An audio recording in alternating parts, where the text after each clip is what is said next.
Hürmetli rayondaşlar, men bugün rayon başkarma komiteti жетекчиси olarak sizge müracaat bilen çıgam.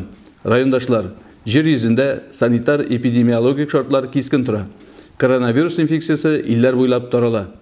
Rossiya, Tataristan hükümeti, rayonumuz жетекчилери koronavirus infeksiyası taralmasın için özünden kelgen barlık şaralarını başkara. İlimiz жетекчиси Vladimir Vladimirovich Putin ugazı negizinde 30 Mart'tan 3 April'e kadar yol günleri deyip ilan etildi. 28 Mart'tan barlık masa kölem şaralar toxtatıldı. Klublar, sportzallar, көңіл ашу орынları vaqıtlıca işlemeyecek. Mektep okuşlarının yazgı kanikulları uzunaytıldı. Barlık söyle özekleri, kafe restoranlar bu günlerde öz hizmetlerini toxtatıp dururga mecbur. Hürmetli biznes vakilleri, bu şurada hizmetkarlarınızın selametligin akşadan üstün koyup işlerinizni mümkün kadar toxtatıp dururğuzni sorar idim. Bugün günde yaşlarga müracaat etip şunu aytası kile.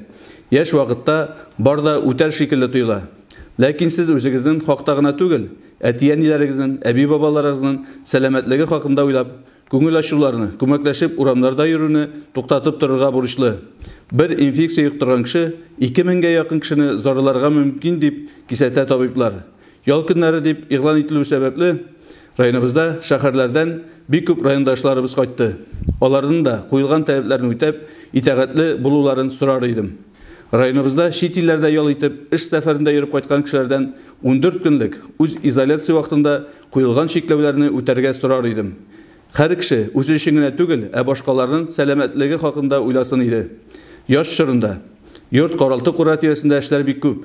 Şuşu şırdan faydalanıp, yakın tiremizin çıtartsak, motorlasak, gailelerimiz bilen kitap okuyup, kino qarab, aralaşıp, vaqtımızı faydalı etip ötkersek idi. Kırtılgan şeklevlerini hem taleplerini anlap ötegeniz için zor rahmet.